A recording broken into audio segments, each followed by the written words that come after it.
In 2021, nearly all cultural events and venues were hit by the fallout from the pandemic. The answer was to turn to digital tech.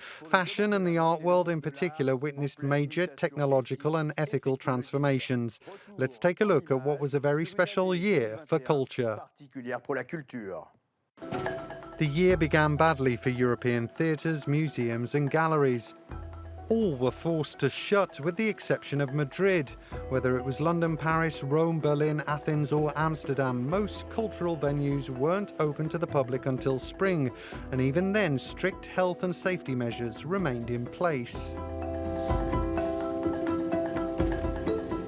Faced with a creative sector in crisis, the European Parliament agreed to increase significantly its budget for culture, €2.4 billion over the next 7 years, a sum that almost doubled the amount previously given.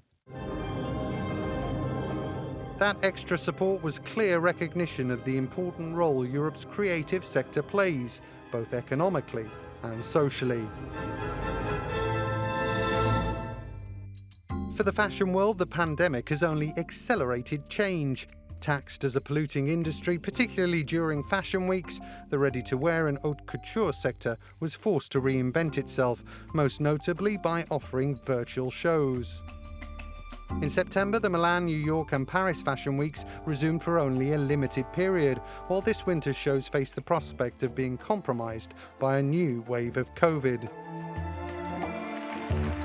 One sector that is booming is the art market. Auction houses broke new records. A small Botticelli fetched a staggering €80 million at the start of the year, while Basquiat became the most expensive contemporary artist in the world. The big trend this year was the explosion of non-fungible tokens, or NFTs, with the rise of digital art guaranteed by blockchain. These too are breaking records at auction, the most famous of which is Beeple, who is now in the top 3 of most valuable living artists. Another big development this year was the return of looted art and artefacts to their countries of origin. The UK began things by returning a bronze to Nigeria in the autumn. Germany plans to do the same next year.